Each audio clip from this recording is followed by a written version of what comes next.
You know, politicians are a very special breed. But the thing is, people often don't realize this about politicians, that in fact, despite all the appearances to the contrary, we are actually human beings. And I remember sitting in that refugee camp and listening to the stories, which were terrible stories of what had happened to these people. And then I remember going back to London, and I was very affected by this visit. But we had one of these great political presentations that you have, which was a presentation about we'd just been 2 and a bit years in government. And my pollsters and my people were saying, you know, this Kosovo thing, they think you're spending too much time on foreign affairs, you've got to spend more time on the health service and education and so on. And I remember thinking, what am I actually in politics for in the end? And I remember at the conclusion of the meeting, I said to them, I understand all that, and I know the British people want me to concentrate on Britain. But I couldn't honestly live with myself, having heard those stories from those people in that refugee camp, if we just washed our hands and walked away. And what impressed me about those people was not just the stories that they had of suffering. It was also the sense they had that there was going to be a different future for them, that there would be some hope that would liberate them, that would allow them to live the lives they wanted in the way they wanted. And when I reflect on politics and what it's about, you know, it's about the healthcare programs and the reforms that you do in government and the daily political decisions. But it's also about something more important when we look at our world. And that is a very basic and simple concept about freedom. When the President was talking to you earlier about Kosovo and its people, what came through all the time was this urgent insistence that freedom matters.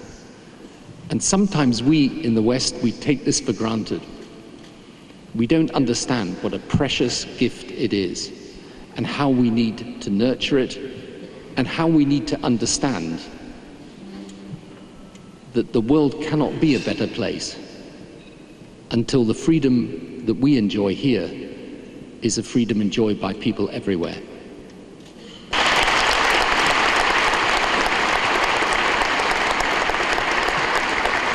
So that's why I did what I did, because of that very simple belief and because of the personal appeal that was made to me by people who personified that search for freedom.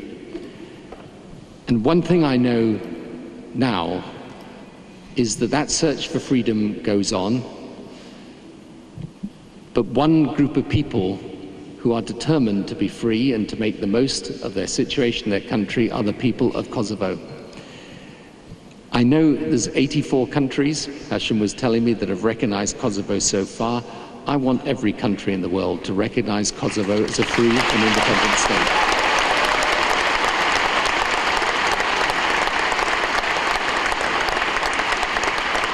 It's the right of their people. It's their just desserts. It's what they need. It's what they feel in their hearts. And people, when they feel that sense of nationhood, at its best, they don't feel it in opposition to other nations, but they feel it gives them a sense of dignity and justice, a sense that they are what they are and can be proud of it. So I want you all to know tonight, for me this is a great, great honor. And the friendship and affection I have for Kosovo is something I want to continue well into the future. I would like to be, yes, I would not only like to have played a part in your history along with President Clinton and many others, but a part in your future too. When I was there last year, the people impressed me. I thought they were wonderful people, I thought they fully deserved all the benefits of liberation that have been brought to them. And you know something about that little bit of crystal that Ibrahim Rugova gave me? It sits by my bedside today.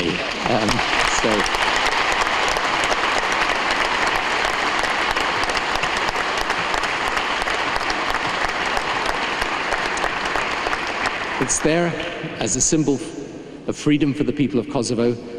It's there as a symbol of the right of people everywhere to be free. Thank you so much for honoring me tonight. I can't tell you how much this means to me. It's a great, great pleasure to be with you and to say to you, long live the free and independent state of Kosovo, long live the Albanian-American relationship, and thank you all of you very much indeed. Thank you.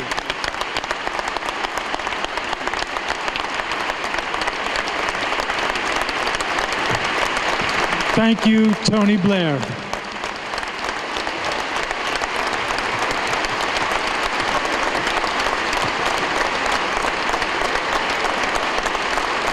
Thank you, Tony Blair, for all you've done for our people. Thank you very much. We'll give you a chance now to get something